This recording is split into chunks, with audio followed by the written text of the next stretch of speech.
I'm going with Terence Crawford. You know, big weight jump, a dangerous fight, but somebody's got to prove to me that they can break Terence Crawford's will. Canelo lands good punches. I think Canelo could hurt Crawford. Crawford's, first time in that division and jumping 2 divisions. It's less than competition. He knocks them the hell out. Canelo doesn't finish these guys, and he doesn't look good beating them. Shout out to the judges. The judges make Canelo look. Andre Ward has praised Terence Crawford as one of boxing's most ruthless and effective finishers, highlighting what makes him such a dangerous opponent. Ward explained that whenever Crawford detects weakness or senses his rival is hurt, he wastes no time allowing them to recover. Instead, Crawford unleashes relentless pressure, mixing sharp combinations with flawless timing until the fight is over. Ward emphasized that this killer instinct separates Crawford from most fighters in the sport, giving him a unique edge. For Canelo Alvarez, Ward believes even a single mistake or brief lapse could result in a... I'm going with Terence Crawford. Big weight jump, a dangerous fight, but somebody's got to prove to me that they can break Terence Crawford's will and that he can't figure it out against you. It ain't no disrespect toward Canelo, but I've said this the last couple of years. I'm not betting against Terence Crawford against nobody right now. You got to show me that you can beat him. Andre Ward has voiced his deep respect for both Terence Crawford and Canelo Alvarez as they head toward their highly anticipated showdown. He stressed that this fight goes far beyond being just another lucrative payday. It is a battle where both champions are risking their legacies. Ward admires the courage and determination it takes for 2 fighters who have already achieved so much to step into the ring against one another. He believed that matchups of this magnitude elevate the entire sport by offering fans a genuine clash of greatness. For Ward, it truly embodies boxing's very best. Man, what's up, fight fans? It's official. I'm gonna be the 3rd man ringside, calling the Canelo Alvarez Terence Crawford fight September 13th at Allegiant Stadium. I'm excited to be a part of this event. I'm excited to be ringside, calling this great card and this great matchup. Historic event for many, many reasons for both fighters. Super middleweight supremacy on the line, legacies on the line, your namesake and reputation is on the line. And I just take my hat off to both of these fighters for putting everything on the line late in their careers the way that they are. This is rare, and it's becoming more and more rare in boxing. Guys don't want this kind of smoke. They really don't want to face another counterpart that can ruin everything that they built. And it really don't matter how much money's on the table for a lot of guys. They'd rather take a lesser risk for less money than to risk everything like these 2 fighters are doing. So I take my hat off to them. And I also want to give a shout out to Turki Al-Sheikh for all that he's done to put this fight on. Dana White for all that he's done to put this fight on. And one more person that stays out the way and you don't really hear a lot about, but that has done a lot to make this fight happen as well. And that's my brother Nick Khan.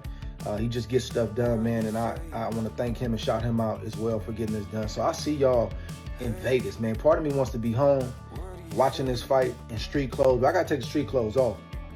I got work to do. I got to put that suit on, get ringside with John and Max, and call this fight like I know we can. Huge event, huge implications, historic night, and I'm happy to be a part. I hope to see you in Vegas at Allegiant Stadium. If not, man, tune in live on Netflix. Robert Garcia recently shared his honest assessment of Canelo Alvarez, noting that the Mexican superstar has not looked as sharp in his recent performances. Garcia highlighted a noticeable decline in Canelo's hand speed and footwork, which has made him appear less threatening than he was during his peak years. For a fighter like Terence Crawford, who thrives on timing, precision, and exploiting openings, these observations are particularly significant. Garcia believes that if Canelo cannot regain his earlier sharpness, Crawford's speed, creativity with angles, and exceptional ability to adapt mid-fight could become decisive factors. This viewpoint echoes a growing concern among boxing analysts that Canelo may have entered a decline, potentially giving Crawford the perfect opportunity to impose a style. Jumping 2 divisions where he only had 1 fight at 154 and didn't look his best either. So there's a lot of questions, about that. And that's why a lot of people think Canelo is going to knock out Crawford. But I'm probably one of the only ones that I do give Crawford a chance. Yeah. I think Crawford could pull it off. Crawford is very talented. He's very fast. He's very smart in the ring. So I think a perfect fight, Crawford could pull off a decision. Okay. I think he could win a decision. I don't pick him. I wouldn't put my money on him winning because it's a very dangerous, risky fight, especially with Canelo being so strong. But Canelo's last few performances, he's looked slow, flat-footed, looking for one punch at a time. And if that's the Canelo that fights Crawford, Crawford could win a decision. Crawford could outbox him, could outsmart him, could land 3-4 punch combinations and move and win a decision. So do I give Crawford a chance? 100% think Crawford could pull it off. Would I put my money on it? Probably not, but I do give him a chance. Yeah, good stuff. Look, Robert, appreciate you taking time to speak to me. I appreciate you letting me in the gym today. Always a pleasure. And hopefully be catching up sometime soon. Thanks appreciate for coming. it. Thank you. Very Cheers. much. Teddy Atlas, one of boxing's most respected analysts, recently voiced concerns about Canelo Alvarez's training strategy ahead of his showdown with Terence Crawford. Atlas suggested that Canelo may be pushing himself too far, going beyond what is truly necessary for such a demanding training camp. He pointed specifically to Canelo's decision to spar with Jaron Ennis, a young and explosive welterweight, calling it an unnecessary addition. In Atlas's view, training smart is just as critical as training hard, and overextending could backfire. By attempting to fine-tune every aspect, Canelo risks draining valuable energy before fight night, potentially leaving him vulnerable against Crawford's speed, adaptability, and relentless style once they meet in the ring. So I avoided that. I would bring in specific sparring partners that knew how to be a sparring partner. Yeah, if I wanted something, I went over to him before the day started. Listen, I want you to do this. All right. I'm paying him. I have the right to do that. I want you to move more today. I want you to, I want you to press him a lot. You know what? There was a fight I was getting a guy ready for, and I was worried about the first couple rounds. So I said, when the bell rings, I want you to rush out of the corner and go right after him. And I was, obviously I had my guy ready because we were getting ready for that kind of fight plan, for the possibility that the opponent would come out that way. So I wouldn't look to get a boots Ennis. I mean, nothing wrong with that's what they want. That's fine. And I get it, the style, the size, the length. I understand. It's not a bad pick from that point of view. But for me, again, I never go down that road because I got my guy getting ready for a fight. I don't want to leave it in the gym. I don't want to get into that kind of war in the gym. No, I want to have control of all aspects of what the hell I'm doing in the gym to get ready for one night. So no, I wouldn't do that. I'd get the right sparring partners.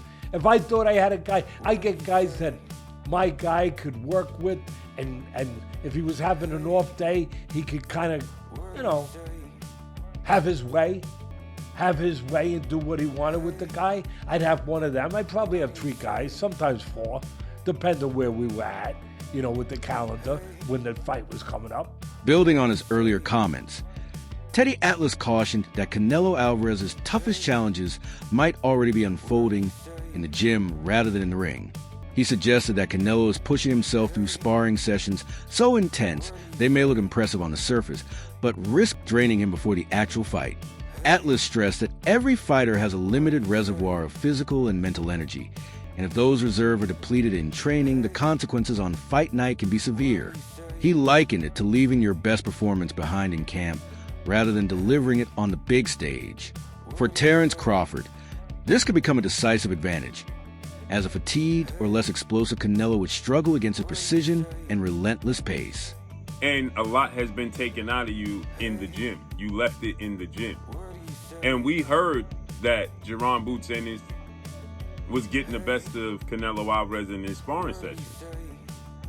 That he possibly gave him a black eye. We saw the knot on his head. That was just a week ago. The fight is next week, next Saturday. So 3 weeks out from the fight, and you having this hard sparring sessions with Jaron Boots Ennis, who wants to prove a point. Leave no doubt. Jaron Ennis is going into those sparring sessions not just to be a sparring partner, but to gauge where he stands against a legend and a Hall of Famer and a superstar like Canelo Alvarez, to understand where he can get better and understand that he can actually compete on that level. So make no mistake about it, Jaron Boots Ennis wasn't in there to lay down. Now, he had a job to do. He was there for a specific reason, which is to give Canelo looks that Terence Crawford could possibly give him. But you best believe, in those sparring sessions, he gonna give what he have. He gonna test the waters to see where he stands, right? Not just to help Canelo, not just to be a dummy. There's a reason you bring in a high-profile fighter. And so Teddy Atlas believes this is a huge mistake on Canelo Alvarez's part, because now he has possibly left it in the gym. And now he got to go into battle with Terence Crawford. So it's like having 2 fights in a matter of 3 weeks. And your body's going to show the wear and tear. A key theme in evaluating this matchup is Canelo Alvarez's enduring punching power. Even when his movement appears slower or less fluid, his ability to land devastating shots forces opponents into a defensive mindset. Many fighters who share the ring with Canelo spend most of the bout in survival mode, prioritizing defense over offense. This is why some of his fights go the distance, not due to a lack of finishing ability, but because opponents rarely take risks that create openings. Against Terence Crawford, however, that approach could prove costly. Crawford has consistently shown an ability to dismantle cautious fighters through patient setups, calculated traps, and explosive bursts of offense. If Canelo relies solely on his power to deter Crawford, it may fall short against a fighter who thrives on breaking down even the most defensive opponents. And no, for sure. I mean, we all see that fucking Canelo got power. That's the same reason why, at the same time, Canelo ends up going a distance with a lot of these guys, because these guys are just on survivor mode, you know? They're not trying to fight back. They're not trying to win. They're just surviving, which is hard to knock somebody out that's just surviving, you know? So I feel like Canelo's power is definitely there. I just think it's just a matter of how Crawford reacts when he feels it, you know? Is he gonna be one of those survivors, or is he gonna actually, you know? No, I think Crawford will go out on the shield. I think he's gonna fight and go out like a warrior. At the same time, I feel like he does that, then he gives Canelo a chance to be able to clip him, you know? More of a chance. Well, Turkey said no more Tom and Jerry. I don't expect him to run. I mean, I don't expect him to run, but at the same time, it's boxing, you know? It's boxing, it's hit and don't get hit, swim and not get Is wet, that what you know? Haney did when he fought Jose No, Ramirez? but that's a different type of. Is that what Williams Cole did when he fought Canelo? Yeah, that's. I feel like it just goes. I feel like when you watch Bivol versus Betterby, the second fight, that's great boxing right there. Some analysts have raised concerns about the quality of Canelo Alvarez's recent victories, although he has managed to maintain his winning streak. Critics argue that his performances no longer display the same dominant scene during his peak years. Rather than delivering emphatic knockouts, many of his wins have resembled grueling tactical battles where size and physical strength played a greater role than sharp boxing skills.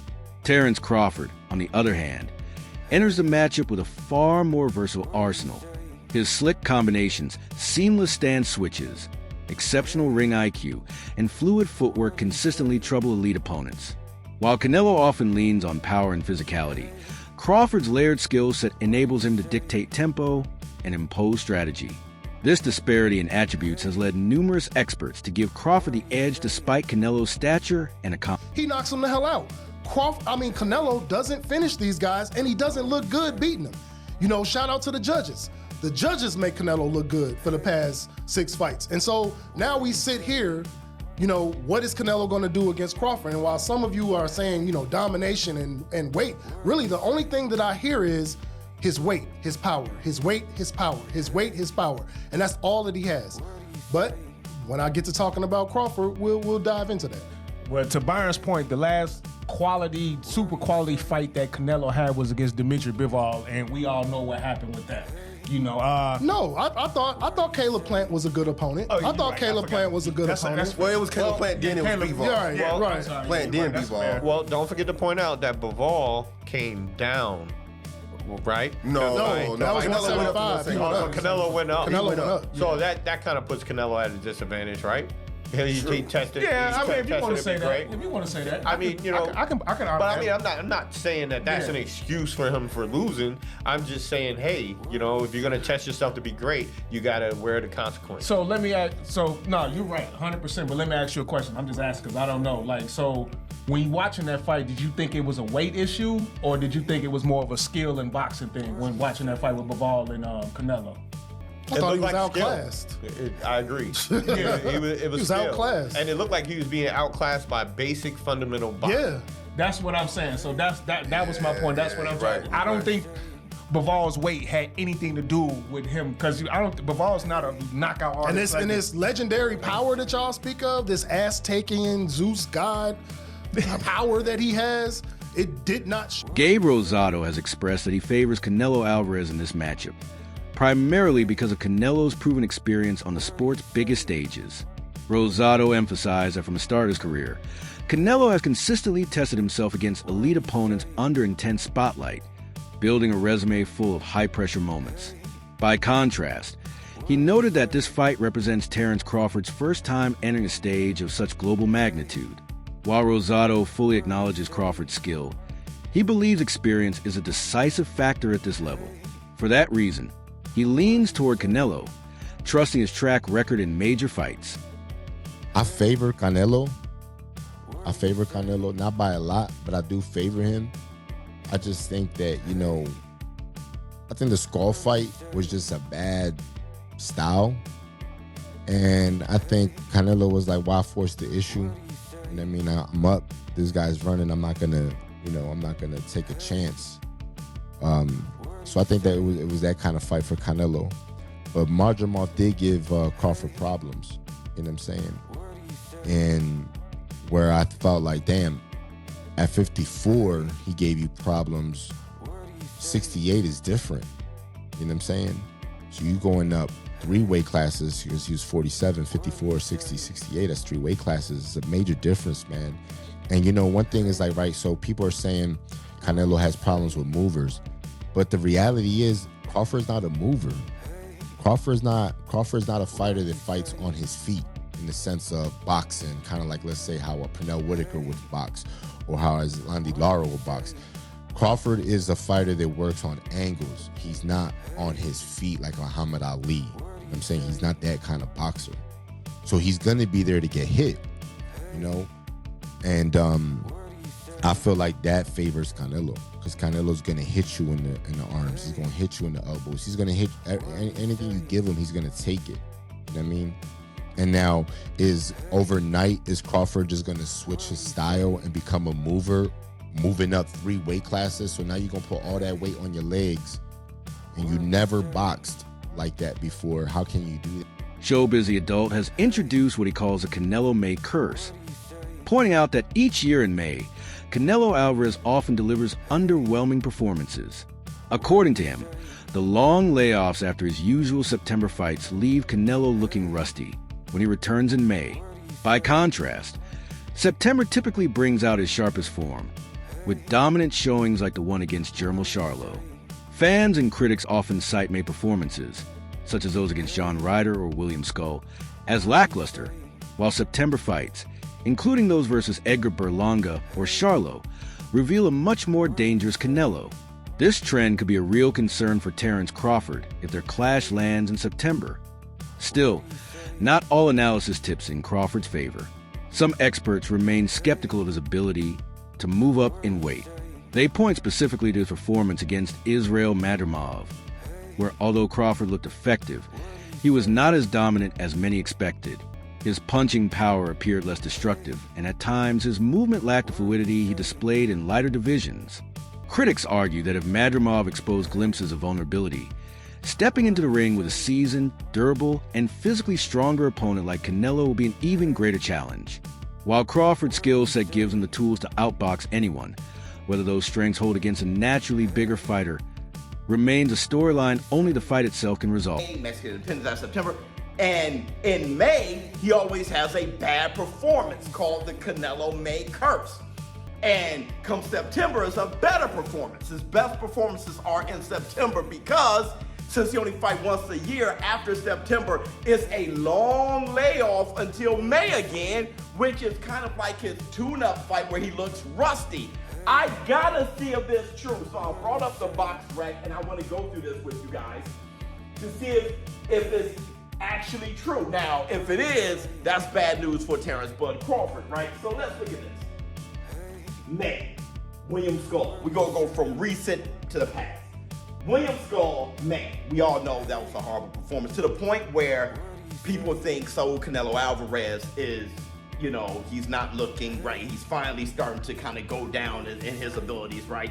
And all those things. And this is kind of like the end of his career type of thing. He's in worse shape than Terence Bud Crawford because of this performance.